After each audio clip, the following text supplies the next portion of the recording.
আহ, উঠোনে এত ময়লা জমেছে, আমাকেই একা একা সব করতে হয়, কেউ একটু দেখেও না। আর পারি না এত সব। কি গো দিদি, খুব কষ্ট হচ্ছে বুঝি? আমি না হয় ঝাড়ু দিয়ে দিই। না না থাক, তোকে আবার কষ্ট করে ঝাড়ু দিতে হবে না। বলি কি, তোরাও তো মাঝে মাঝে নিজে থেকে বাড়ির একটু টুকটাক কাজগুলো করতে পারিস। আচ্ছা দিদি, এখন থেকে তোমাকে আর এসব ছোট ছোট কাজগুলো দেখতে হবে না, এগুলো আমি নিজেই করে রাখবো, কেমন? আচ্ছা আচ্ছা, হয়েছে তো। আজ সকালে কি না খেয়ে থাকবি? একটু হাঁড়িতে করে দুটো আলু আর চালও তো চড়িয়ে দিতে পারিস। ও মা, দেখেছো, আমার মাথায় এই কথাটা আসেইনি গো দিদি, এক্ষুনি চড়িয়ে দিচ্ছি। তো তুই রান্নাটা একটু কর, আমি দেখি বাইরে গরুগুলো সব বেঁধে আসি। হ্যাঁ গো দিদি, আমাদের হাঁড়িতে যে একদম চালই নেই গো, এখন রান্নায় কি চড়াবো বলো তো? ইস, কাজের ব্যস্ততায় চাল কিনে আনতে হবে তা খেয়ালই ছিল না। একা একা কি আর সব মনে থাকে রে? এখন সকালটা না খেয়েই থাকতে হবে, কি করবি বল, আমাদের দুঃখ কষ্টের দিন। থাক দিদি, একবেলা না খেলে তেমন কিছুই হবে না, তুমি তো আর আমাদের জন্য কম পরিশ্রম করো না।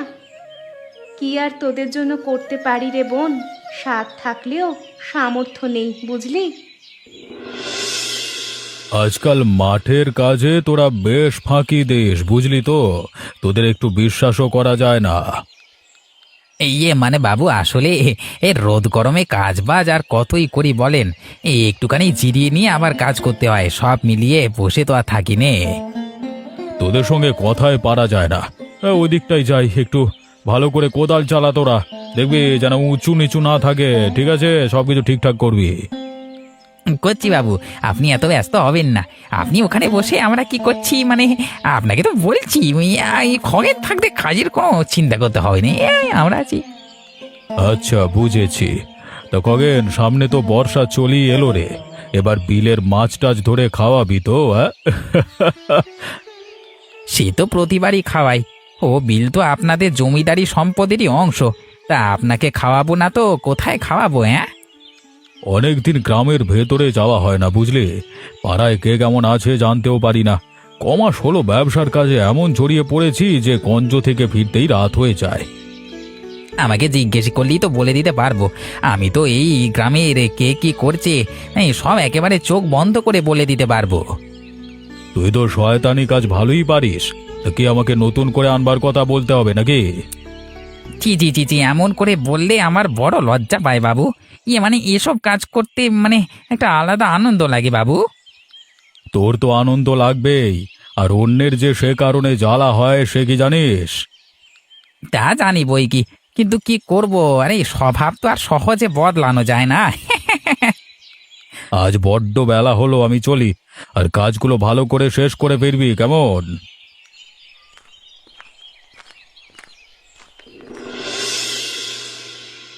দিদিটা সারাদিন আমাদের জন্য ব্যস্ত থাকে, আমরা যদি একটু রান্নাটাও না করে খাই তাহলে কি আর হয়? তোরা তো রান্না করবার শখ হলে কর গিয়ে, আমাকে এসব একদম বলতে আসবি না, বুঝলি? তুই কেমন কাজের কথা শুনলে একেবারে চেতে যাস। বলি, নিজেরা একটু টুকটাক কাজ করা কি যায় না? এই শোন, ছোট হয়ে না বেশি জ্ঞান দিতে আসিস না। আমি এমনিতেও কাজ করা অত পছন্দ করি না। তো বসে বসে তো ঠিক খেতে পারিস, তখন কি ভাবিস এমন? কি, তুই আমাকে খাওয়ার উক্তি দেস? যত বড় মুখ নয় তত বড় কথা। আজ তুই ছোট বোন না হলে ঠিক তোকে বুঝিয়ে দিতাম। হ্যাঁ, কি আমাকে তুই মারতে চাস? এই বাড়িতে আমি আর দিদি ছাড়া কে কাজটা করে শুনি? আজ দিদি আসুক, তারপর তোর মজা দেখাচ্ছি।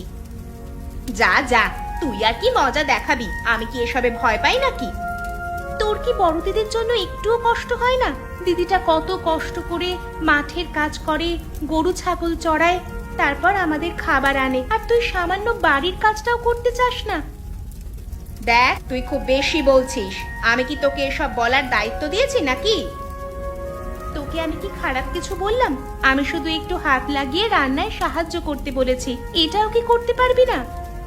আজকাল দেখছি বড় দিদির তুই ডান হাত হয়ে উঠছিস। আমিও দেখি কত কি করতে পারিস। তোর সঙ্গে এত তর্ক করে আমি পারবো না। তোর যা ইচ্ছে করতে থাক, তবে একটু ভালো মন্দ ভাবিস তুইও। কে নীলিমা যে, কেমন আছিস? কেমন? আয় আয়, ভেতরে আয়। এই তো কাকু, আছি কোনো রকম। জানেনই তো, 3 বোন নিয়ে সংসারটা আমার একাই চালাতে হয়। খুব কষ্টে দিন পার করছি। এখনো তোর বাবার কথা মনে পড়ে। কত শৌখিন মানুষ ছিল, আর আজকে তার মেয়ে হয়ে তোদের এমন কষ্টের দিন যাচ্ছে। কি আর করব কাকু, মেয়ে মানুষ, সব তো আর করতে পারি না বলেন। তবু সংসারের ছোট বোন দুটোকে কষ্ট পেতে দেই না। তা আমি জানি রে, আমি সব শুনেছি, কিন্তু আজকাল গ্রামের ভেতরে আর যাওয়া হয়ে ওঠে না, তো এজন্য তোদের খোঁজ নিতে পারি না। একটু সাহায্য নিতেই এলাম গো কাকাবাবু। এখন তো আর আমাদের মাথার উপর আপনি ছাড়া কেউ দেখার নেই। আপনিই যদি একটু দয়া করতেন। বল বল মা, তোকে কিভাবে সাহায্য করব বল। তোর বাবা আমার খুব প্রিয় মানুষ ছিল রে, যদি তোকে কিছু সাহায্য করা যায় তাহলে মন্দ কি বল। তালতলার পাশে পড়ে থাকা ভিটেটা যদি একটু করে দিতেন, তবে কিছু চাষবাস করে খেতে পারতাম কাকাবাবু। এমন একটা খারাপ সময়ের মধ্যে দিয়ে যাচ্ছি যে মুখে বলতেও পারছি না আর সইতেও পারছি না। তা বেশ বেশ, ও ভিটেটা তো আমার পরেই থাকে, লোকজন পায় না বলে কিছু লাগানো হয় না। তা তুই যদি কিছু করে খেতে পারিস ওখানে গিয়ে কর। খুব উপকার করলেন কাকাবাবু। আমার যে এতে কি ভালো হলো তা আমি বলে বোঝাতে পারবো না আপনাকে। ঠিক আছে, মন দিয়ে চাষবাস কর, এটা দিয়ে যদি একটু সংসারে কষ্ট কমে তোর। আশীর্বাদ করবেন। আজ তবে আসি।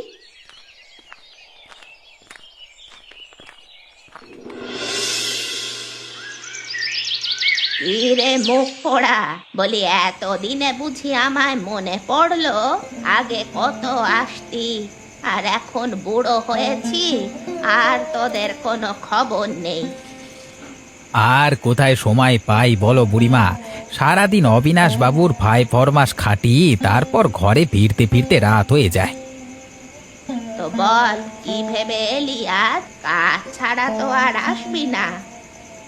হে, তুই কি যে বলো না বুড়িমা, আমি কি আর আজকে নতুন আসলাম? শুনছি আজকাল নাকি তুই অবিনাশের বেশ ডান হাত হয়েছিস। সেই অবিনাশও আগে কত খোঁজ নিত, আর এখন তো আসেই না। ওই আর কি, তোমাদের কৃপা গো বুড়িমা। গ্রামে কোনো ঝামেলা বাঁধলে আমাকেই বাবু বিষয়গুলো দেখতে বলে আর কি। তা মুখ পোড়া, আমি যে এমন অসহায় হয়ে একা একা থাকি, আমার জন্য তো একটু কিছু করিস না? কি আর করব বুড়িমা, তোমার ওই প্রিয় নাতনি নীলিমাই তো সব সাহায্য একা নিয়ে নেয়, আমি আর তোমার জন্য কি করব? তা ওরা অসহায় হয়ে একটু সাহায্য পাচ্ছে, তাতে আমার তেমন মাথা ব্যথা নেই। আমার দিকটা তো একটু দেখবি। শোনো বুড়িমা, ওদের অসহায় বলছো ঠিক আছে, কিন্তু ওরা যে আমার তালতলার চাষ করা ভিটেটা বাবুর থেকে নিয়েছে, এখন ওদের কি করব বলো তো? বাবুর জমি যদি বাবু দেয়, তাতে তোর আর আমার করবার কি আছে রে মুখ পোড়া? আমার ওই ভিটেটা খুব দরকার ছিল, কিন্তু কিভাবে যেন চাতুরি করে জমিটা ওরা নিয়ে নিল। এর যে একটা বিহিত আমি করব, এই বিষয়ে তুমি নিশ্চিন্ত থাকো বুড়িমা। শোন মুখ পোড়া, ওদের ক্ষতি করে কি এমন শান্তি পাবি তুই বলতো? নীলিমা কত কষ্ট করে সংসারটা চালায়, আর তুই কি না ওদেরই ক্ষতি করতে চাইছিস? এক্ষুনি সামনে থেকে চলে যা তো। এসব বলতেই বুঝি এসেছিস? জানি তো তুমি এসব শুনে রেগেই যাবে, কারণ ওদের প্রতি কিসের যে তোমার এত টান। একদম বাজে বকবি না।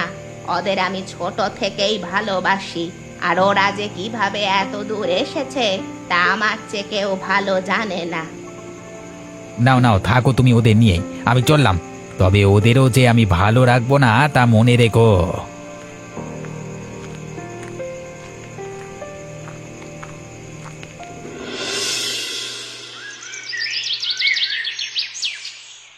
আহ, কি রোদ পড়েছে গো আজ। এমন রোদে যে কিভাবে লোকে কাজ করে, একদম হাঁপিয়ে গেলাম। তোর বুঝি কষ্ট হচ্ছে? কি করবি, আমি তো একাই করতাম এতদিন। অন্তত তুই যদি একটু সাহায্য না করিস, আমি তো আর একা এত পারি না বল। না না গো দিদি, এমন বলো না। আমার তেমন কোনো কষ্ট হচ্ছে না। আজ বুঝতে পারছি গো তুমি কেমন কষ্ট করে আমাদের সংসারটা চালাও। তুমি না থাকলে আমাদের যে কি হতো গো দিদি। ধুর পাগলি মেয়ে, তা হ্যাঁ রে, তোর কি খুব ক্ষুধা টুধা লাগছে নাকি? আজ তো সকালে তোকে নিয়ে এলাম কাজে, রান্নাও করা হয়নি। অবশ্য একটু চিঁড়ে আর গুড় বেঁধে এনেছি।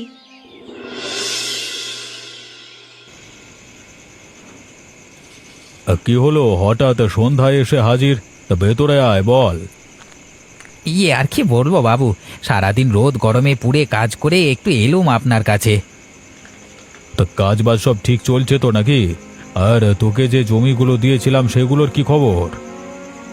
কাজ তো সব করেছি বাবু, কিন্তু আমার জমিগুলোর বীজ বুনতে মানে তালতলার ওই ভিটেটা নিতে চেয়েছিলাম, কিন্তু আজ তো দেখি ওই নীলিমা ওখানে ক্ষেত করেছে। হ্যাঁ, সে তো খুব অনুরোধ করেছিল, তাই ওই জমিটা নীলিমাকে নিতে বলেছে। কেন, তুই না হয় অন্য কোথাও বীজ বোন? সব জায়গায় কি আর ভালো বীজ হয় বাবু? ওখানে একটা সুন্দর পরিবেশ ছিল, তাই বলছিলাম। তা ওই নীলিমাকে যে জমিটা দিলেন, ও তো বলে বেড়ায় ওই তালতলার জমিটা নাকি ওর বাপ দাদার ভিটে। হ্যাঁ, বলিস কি রে? এটা আবার কখন শুনলি? সে কি বাবু, জানেন না এখনো? গ্রামের সব লোকের মুখে মুখে ঘুরছে ও জমিটা নাকি ওর বাপ দাদার, তাই নাকি ছেড়ে দিয়েছেন এসব বলে বেড়াচ্ছে। ওদের তো খুব সাহস দেখছি। অসহায় ভেবে একটু সাহায্য করতে চাইলাম, আর ওরা শেষমেশ এমন বলছে। ঠিক আছে, ওই জমি ওদের করাচ্ছি, দাঁড়া। আমি আর কি করব, কালকেও এ নিয়ে খেতে বসেই আমার সঙ্গে তর্ক করলো। বলল, যা গিয়ে তোর বাবুকে বলিস এই জমি আমাদেরই ছিল আর এটা আমরা ছাড়বো না। বেশ, তো তাহলে ওদের অনেক সাহস। ঠিক আছে, কালকেই ওই জমি তুই লোক নিয়ে গিয়ে কেড়ে নিবি, আর কালকে থেকে ওখানেই তুই চাষ শুরু করবি। তারপর দেখি ওদের পাশে গিয়ে দাঁড়ায়। আগে আপনি যা হুকুম করবেন তা আমি পালন করতে বাধ্য, তবে আজকে আসি বাবু।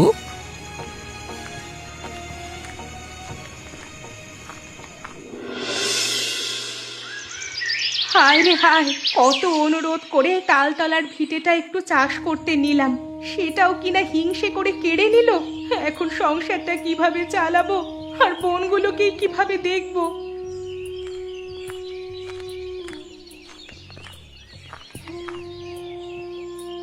কিরে, মাথায় হাত দিয়ে একা একা কি ভাবছিস? তোকে তো বেশ চিন্তিত লাগছে। কি হয়েছে বলতো? আর কি হবে গো বুড়িমা, সব আমাদের কপাল, সবই কপাল। ওই তালতলার ভিটেটা কত কষ্ট করে ঠিক করে তাতে একটু চাষবাস করা শুরু করলাম, আজ গিয়ে দেখি ওই মরার খগেন লোক নিয়ে ভিটেটা দখল করেছে গো। সে কি, তুই কিছু বললি না পাজির হাড্ডিটাকে? ও এত সাহস পায় কোথায় রে? ওকে আর কি বলবো গো বুড়িমা, বাবুর একেবারে কাছের লোক। ও যা বলে বাবু তাই ডান কানে শোনে, আমাদের কথার তো কোনো মূল্যই নেই গো। আচ্ছা, তোকে এসব নিয়ে আর চিন্তা করতে হবে না। আমি তো আর মরে যাইনি। ছোট থেকে তো তোদের বিপদ দেখলে চুপ করে থাকতে পারি না। তুমি তো বুড়ো মানুষ, এই বয়সে তোমার আর কি বা করার আছে গো? আমার একটা ভিটে পড়ে আছে, ওখানে যদি সবাই একটু খাটিস তাহলে পেটের ভাত হয়ে যাবে। আর আমার একটা বুদ্ধি এসেছে। কি গো বুড়িমা, বলো বলো। এখন তাল পাকার সময়, আমি ভাবছি পূজা আর রাখি দুজনে কাল তাল পুকুর থেকে তাল নিয়ে আসবে, আর সেই তালের পিঠে বানিয়ে বাজারে বেচবো। কেমন হবে? তাহলে তো বেশ হয় গো বুড়িমা, আমি তবে আজকেই আমার বোনেদের বলে রাজি করাবো, কেমন? বেশ বেশ, তাহলে তুই তাই কর। আর দেখিস তোরা বেশ সুখে থাকবি। আমি চাই অন্তত তোর অসহায় 3 বোন ভালো থাক। হ্যাঁ গো বুড়িমা, এ সময় তুমি পাশে না থাকলে যে কি হতো, আমি তো হতাশই হয়ে গেছিলাম। তোদের এই বুড়িমা যতদিন আছে তোদের ভাবতে হবে না রে। আমার কথা মতো চল, দেখবি তোদের অভাব আর থাকবে না। ঠিক আছে গো বুড়িমা, আমি তোমার কথা মতোই চলবো।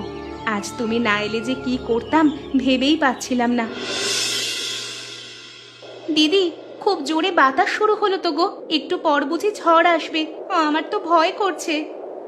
তুই আমাকে ভালো করে ধরে থাক, এখন কোথায় আর যাবি বল? অন্ধকারে কিছুই দেখা যাচ্ছে না, লণ্ঠনটাও বাতাসে নিভে গেল। দিদি, আকাশে কেমন বিদ্যুৎ চমকাচ্ছে দেখেছিস? এখন যদি মাথায় বাজ পড়ে গো।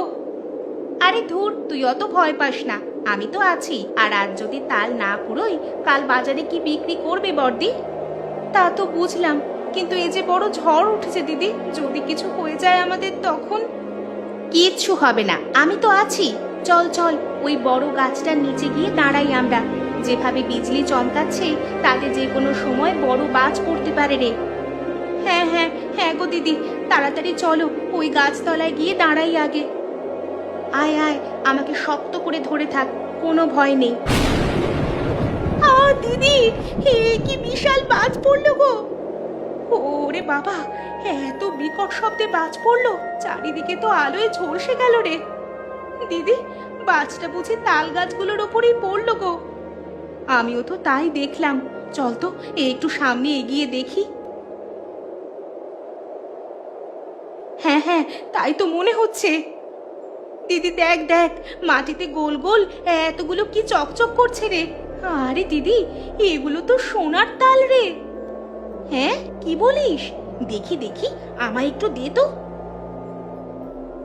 ও মা, তাই তো রে।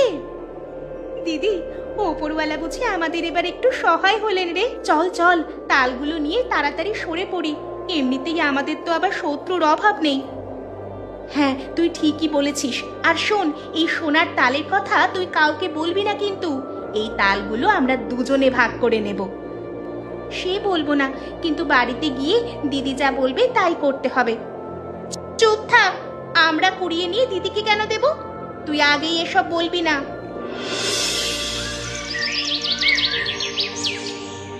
এই পূজা, কি ব্যাপার? এই তালগুলো এত চকচক করছে যে? এ তো তাল মনে হচ্ছে না রে, এগুলো তো সোনার মনে হচ্ছে। তা কই পেলি এগুলো? মানে দিদি, আমরা... শোনো দিদি, আমরা ওগুলো কোথায় পেলাম না পেলাম এত কিছু তো তোমাকে বলা যাবে না। আর আমাদের সোনার তালে তুমি কেন হাত দিচ্ছ? কি এত বড় কথা? তোদের আমি এত কষ্ট করে বড় করলাম, আর আজ তোরা এই সোনার তাল পেয়েছিস বলে সব ভুলে গেলি? দিদি থামো না তোমরা, এসব নিয়ে আমরা কেন ঝগড়া করছি গো? তুই চুপ কর পূজা, তোর দয়া হলে তোর ভাগের সোনার তাল তুই দিদিকে দিতে পারিস, আমারটা আমি দিব না, এই আমি বললাম। দেখ দিদি, বড়দি আমাদের ছোট থেকে কোলে পিঠে করে মানুষ করেছে, আর আজ এই একটা ব্যাপারের জন্য তাকে দূরে ঠেলে দিতে তোর লজ্জা করছে না বল? না, আমার লজ্জা করছে না, আমার এত লজ্জা পায় না, আর আমি এত কষ্ট করতে পারবো না, বুঝলি? দিদি, আমি সত্যিই অবাক হচ্ছি। বড়দি, আমাকে ক্ষমা করে দিস, আমাকে ভুল বুঝিস না দিদি। দেখ, আমি আর তোদের কি এমন করতে পেরেছি বল? তোরা এখন বড় হয়েছিস, তোদের সিদ্ধান্ত নেবারও সময় হয়েছে, কিন্তু অনুরোধ করছি তোরা এই বিষয়টা একটু নিজেদের মধ্যে রাখ, তাছাড়া বাইরের লোক জানলে সমস্যা হবে। ঠিকই বলেছিস দিদি, দেয়ালেরও কান আছে। এই কে কে কে রে? কে পালিয়ে গেল? এজন্যই বলেছিলাম পূজা, তুই এসব কাউকে জানাবি না, তোদের যা ইচ্ছা হয় কর। জানালার ধারে কে ছিল রে দিদি? ও তো তাহলে সব শুনেছে, এখন যে কি হবে? পূজা, এই পূজা, কই রে? হ্যাঁ দিদি, বল, কি বলবি? আমাদের খাটের তলায় রাখা সোনার তালগুলো কই? ওসব যে আর দেখতে পাচ্ছি না এখানে। সে কি, সকালেই তো রেখে গেলাম, আর সন্ধে হতেই হাওয়া। তোকে আগেই সাবধান করেছিলাম, কিন্তু আমার তো কোনো কথা শুনলি না তুই। আমি কি আর জানতাম এমন ঘটবে? আর লোকে শয়তানি করলে কিভাবে আটকাবে দিদি? আরে, আমাদের সোনার তালগুলো যে কি নিয়ে গেল! আমি কত স্বপ্ন দেখেছিলাম এই সোনার তালগুলো নিয়ে, আর সেগুলোই হাওয়া হয়ে গেল। আমারও তো মাথায় ঢুকছে না, কি যে এমন কাজ করতে পারে। ও, কি হয়েছে রে তোদের? সেই তখন থেকে চিৎকার চেঁচামেচি করছিস যে? আর বলো না গুবুড়িমা, আমরা সেদিন রাতে বাজ পড়া তাল পুকুর পাড়ে সোনার তাল কুড়িয়ে পাই, সেগুলো খাটের তলায় রাখা ছিল। কে যেন চুরি করেছে গো। আচ্ছা, এ কথা? তাই বলি, সন্ধ্যাবেলা খগেন এ পাশে কি করছিল? ওই খগেনই এসব চুরি করেছে। সে কি বুড়িমা, খগেন যে চুরি করেছে তা তুমি কিভাবে টের পেলে?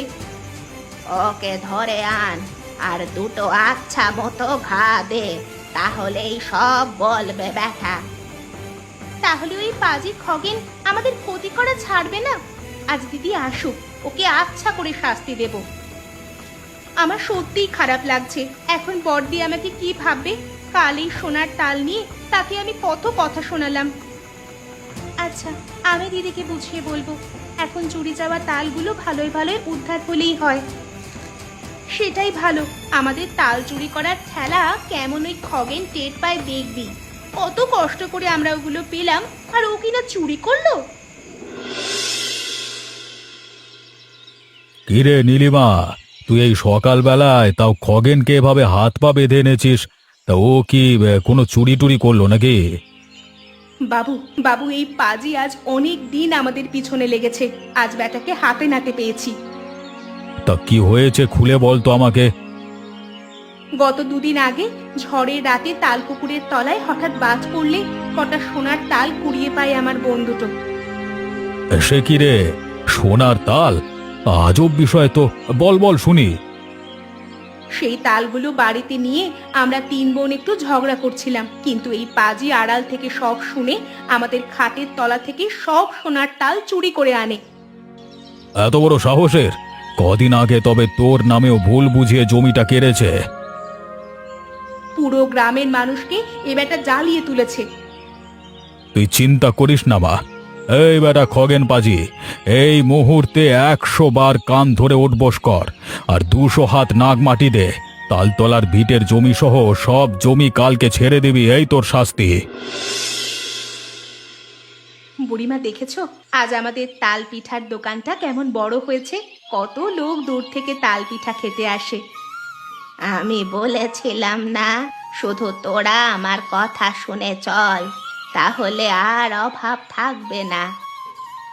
যেভাবে তুমি ছিলে গো, আর আমার বন্ধুটো ওই সোনার তালগুলো কুড়িয়ে পেল। তা তো ঠিকই, না হলে কি এত টাকা পেতি আর এত বড় দোকান দিতে পারতাম? এখন তোর জমি বাড়ি আর দোকান সব হয়েছে, গ্রামে সবাই তোদের কত নাম করছে। সব ওপরওয়ালার আশীর্বাদ গো। কত হিংসা শত্রুতার ভেতর দিয়ে যেতাম তুমি তো জানতে। সৎ পথে থাকলে ওপরওয়ালা কোনো না কোনো ভাবে সবাইকেই সাহায্য করে। যেমন বাজ পড়া তাল পুকুরে তোদের ভাগ্য খুলেছে। হ্যাঁ গো বুড়িমা, তুমি ঠিক বলেছ।